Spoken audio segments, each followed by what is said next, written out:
उड़कर एक रोज़ बड़ी दूर चली जाती है।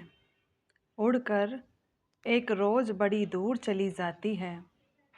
घर की शाखाओं पर ये चिड़ियों की तरह होती है। घर की शाखाओं पर ये चिड़ियों की तरह होती है।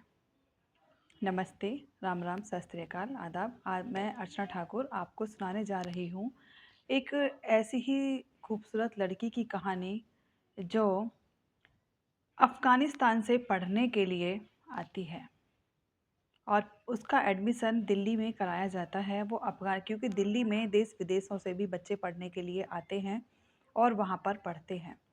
और या ये कहें कि जो दिल्ली है, दिल्ली से अभी हमारा यूपी फ़ैशन में, सब चीज़ों में, मतलब अच्छे काम में, बुरे काम में, हर चीज़ में मानकर चलो कि 5 साल पीछे चलता है। इतना एडवांस होता है, रहता है दिल्ली। तो एक लड़की पढ़ने के लिए आती है कॉलेज में और वो लॉ कर रही थी। बांग्लादेश की वो लड़की थी और वो वहाँ से कलकत्ता के रास्ते चंडीगढ़ पहुँचती है और चंडीगढ़ से वो मुंबई पहुँच जाती है। इस तरह से वो लड़की इधर-उधर चली जाती है और वहाँ से वो सीधी पहुँच जाती है मेरठ के कबाड़ी बाज़ार में। कबाड़ी बाज़ार में पहुँच जाती है तो हमारे यहाँ से कुछ ऐसी महिलाएँ हैं जो समाज सेवा के लिए काम कर रही हैं या सोशल मीडिया पर इन चीज़ों को बताकर कि इस तरह से लड़कियाँ किस तरह मतलब मिसगाइड हो जाती हैं और उनका मिसयूज़ करके किस तरह से उन्हें कोर्टों पर बेच दिया जाता है। ऐसी ही एक लड़की की सर्च की गई मेरठ के कबाड़ी बाज़ार से। एक लड़की होती है, वो मतलब आती है, सुबह में आती है और शाम में वहाँ से चली जाती है। और एक महिला जो थी वो भी वहीं स्टॉप पर मिलती थी, जो रिसर्च करती है इन सब चीज़ों के बारे में। तो वो उससे पूछती है कि तुम्हारा क्या नाम है? लड़कियाँ जो होती हैं बांग्लादेश की तो वो बहुत लंबी-लंबी होती हैं। हमारे यहाँ पर कम मिलती हैं इतनी हाइट पर्सनैलिटी वाली लड़कियाँ, लेकिन वो बहुत लंबी लड़की थी। उससे पूछा, उसने कोई जवाब नहीं दिया, गर्दन इधर-उधर कर ली। 1 दिन बीते, 2 दिन बीते, 3 दिन बीते, चौथे दिन, 5वें दिन फिर उन्होंने जो उसके साथ लड़की आती और जाती थी, वो उससे कहा कि तुम बताओ ना ये लड़की कौन है? तो ये बोलती नहीं है। दूसरी कहती है कि ये बोलती नहीं है, शायद ये गूंगी है। और जब उसके बारे में ऐसा कहा जाता है, तो वो लड़की एक डायरी निकालती है। तो वो महिला बार-बार उससे पूछती है कि तुम अपने बारे में बताओ, तुम हमारे इंडियन की तो लग नहीं रही हो, कहीं बाहर से लग रही हो। कोई दिक्कत है, परेशानी है तो बताओ, अगर मैं तुम्हारी कोई मदद कर पाई, तो मैं करूँगी। हिंदी जो थी वो लड़की नहीं जानती थी। टूटी-फूटी 2-4 शब्द उसकी समझ में आते थे। जब वो कहती है कि मैं तुम्हारी मदद करूँगी, तुम मुझे बताओ जो भी प्रॉब्लम है, तब वो एक डायरी निकालती है और डायरी निकाल कर उसमें लिखना शुरू कर देती है। लिखते-लिखते वो 4 पेज भर देती है। अब उन 4 पेजों में क्या थी उस लड़की की दास्तान, वो मैं बताती हूँ आपको। दिल्ली के कॉलेज में पढ़ रही थी, लॉ करने के लिए बांग्लादेश से आई थी। तभी उसकी मुलाकात एक लड़के से होती है और लड़की जो थी उसका नाम भी शबनम था।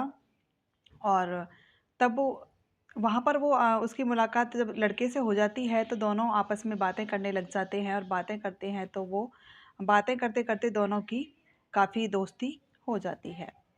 और लेकिन लड़का जो था उससे वो पूछती है कि तुम कहाँ से हो, कैसे हो, कहाँ से आए हो? तो लड़का उससे यही कहता था कि मैं क्या कहते हैं, तुम्हारे ही कॉलेज का हूँ, लेकिन मैं दूसरे दूसरे सेमेस्टर में हूँ और इसलिए मतलब मैं तुम्हारी क्लास में नहीं हूँ, दूसरे वाले उसमें हूँ। कॉलेज काफ़ी बड़ा था दिल्ली का, वहाँ पे वो लड़की पढ़ रही थी और तबस्सुम अपना नाम बताती है कि मेरा नाम तबस्सुम है। तो वो कहता है कि मेरा नाम भी शाहरुख है। और दोनों की आपस में बातें बढ़ने लग जाती हैं, इधर-उधर घूमना-फिरना, मिलना, सारी बातें हो जाती हैं। तो लड़की उस लड़के से कहती है कि तुम भी मोमडन हो और मैं भी मोमडन हूँ, तो हम दोनों आपस में शादी कर सकते हैं। तो वो कहता है कह लड़की कहती है ठीक है, मुझे कोई प्रॉब्लम नहीं है और हम दोनों शादी कर लेंगे और मेरे मम्मी-पापा मेरी बात मान जाएँगे, क्योंकि काफ़ी मतलब बड़ी मैच्योर लड़की है। तो वो कहती है कि मेरे पेरेंट्स मेरी बात को मान जाएँगे, तो हम दोनों शादी कर लेंगे। लेकिन कभी उस लड़की ने उसका फ़ोटो नहीं लिया, कभी उस लड़की ने उससे बात नहीं की। और ये ऐसा क्यों हुआ? क्योंकि लड़के ने कभी इस चीज़ की उसको इजाज़त ही नहीं दी। घूमने-फिरने ले जाता था तो कहता था फ़ोटो को क्या करना है, सारी ज़िंदगी के लिए मैं तुम्हारे साथ बंध जाऊँगा। फिर वो उस लड़की से कहता है कि एक काम करते हैं, मैंने मौलवी साहब से भी बात कर ली है और कोर्ट मैरिज भी हम कर लेंगे, चलते हैं और एक ही दिन में हमारे दोनों काम हो जाएँगे। लड़की इतनी प्यार में पागल थी कि उसे कोई फ़र्क ही नहीं पड़ना था इस चीज़ से। तो वो कहती है कि हाँ, हाँ, कोई बात नहीं, एक ही दिन में जब सारे काम हो जाएँगे तो मैं तुम्हारे साथ चलने के लिए तैयार हूँ। दोनों वहाँ से निकल जाते हैं और वो कोर्ट मैरिज तो उससे नहीं करता लड़का, और उसको एक रूम पर ले जाता है। वहाँ पर ले जाने के बाद में वो खुद भी उसके साथ में बदतमीज़ी करता है और अपने 5-7 दोस्तों को भी बुला लेता है, और बुलाने के बाद में उसके साथ में खूब बदतमीज़ी करके उसे कमरे में बंद कर जाता है। तब वो कहती है कि मुझे खोलो, मुझे जाना है, मुझे खोलो, मुझे अपने हॉस्टल में जाना है। तो वो लड़का नहीं खोलता और फिर आता है और उस लड़की के चेहरे पर तेज़ाब डाल देता है। तेज़ाब से उसका पूरा साइड का, एक साइड का पूरा चेहरा जल गया था। सिर्फ़ आगे-आगे का उसका साइड साफ़ थी, सही थी। तो वो अपने चेहरे पर हर टाइम हिजाब बाँध कर रखती थी। तब वो महिला उस लड़की से जब ये कहती है कि इतना तुमने दर्द सहा, इतना कष्ट सहा, तो अपने माता-पिता को क्यों नहीं बताया? तुम अपने माता-पिता को क्यों नहीं बुलाना चाहती हो? और उसके बाद में दरिंदगी तो तब हो गई, तब उस लड़की को लाकर मेरठ के कबाड़ी बाज़ार में मात्र और मात्र 30,000 रुपए में उसको बेच दिया जाता है। और जब 30,000 रुपए में उसको बेच दिया जाता है, तो वो बहुत दुखी परेशान होती है लड़की। अब वो करे तो क्या करे, और वो इसी को ही अपनी ज़िंदगी समझकर जीना शुरू कर देती है। लेकिन जो वो महिला थी जो इस संस्था के लिए कार्य करती है, जो ऐसी लड़कियों को बाहर निकालने की कोशिश करती है, उसने फिर उसके माता-पिता का उससे फ़ोन नंबर लिया और उसके माता-पिता को फ़ोन किया। फ़ोन करने के बाद में वो कहती है कि तुम्हारी बेटी बहुत मुसीबत में है और उसे तुम्हारी बहुत ज़्यादा ज़रूरत है। वहाँ से तुरंत माता-पिता आते हैं और आने के बाद में जब वो अपनी बेटी से मिलते हैं तो माँ कहती है, ये मेरी बेटी नहीं है। क्योंकि उसका चेहरा पूरा जला हुआ था, तो वो कहती है मेरी बेटी नहीं है, मेरी बेटी तो बहुत सुंदर है और बहुत खूबसूरत है, मेरी बेटी ये नहीं हो सकती। फिर से वो लड़की हिजाब बाँधती है, तब वो कहती है क्या ये तुम्हारी बेटी है? माँ तड़प-तड़प कर बहुत बुरी तरह रोने लगती है कि हमने अपनी बेटी को पढ़ने के लिए भेजा था और इसके साथ में ये कितनी बड़ी दरिंदगी हो गई। इसके बाद में फिर कॉलेज में जाते हैं, कॉलेज में जाकर पूछताछ की जाती है, लेकिन हद की बात तो ये थी कि उस लड़की को उसका नाम सिर्फ़ पता था, नाम वो शाहरुख बताती है, और शाहरुख नाम का बच्चा उनके किसी भी लॉ सेमेस्टर में नहीं था। और ये भी पूछताछ की जाती है और सारी बातें उनसे कॉलेज वालों से की जाती है, तो वो हाथ झाड़ देते हैं और कहते हैं कि देखिए लड़कियां हैं, जवान हैं और ये बालिग हैं और ये कुछ भी कर सकती हैं लड़कियां, और आधी हम जब इनसे कहते हैं कि टाइमली हॉस्टल पहुंचो तो नहीं पहुंचती, इसमें हम इनके साथ कुछ नहीं कर पाते हैं, और अब इस चीज़ की ज़िम्मेदार सिर्फ़ और सिर्फ़ आपकी लड़की ही है। इस तरह से फिर माता-पिता लड़की को लेकर वापस बांग्लादेश चले जाते हैं।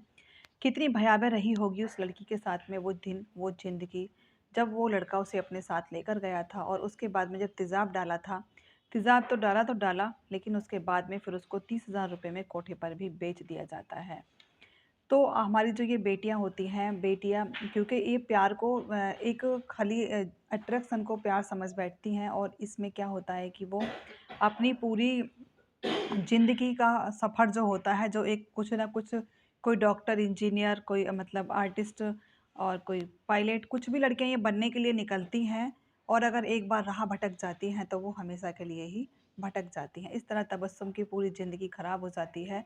बिना पढ़े-लिखे वो ज़िंदगी को अपने को नरक बनाकर चली जाती है, और ये सिर्फ़ और सिर्फ़ एक महिला की वजह से ही होता है, जो उसको बचाती है और उसके पेरेंट्स को बुलाकर उनके साथ में भेज देती है।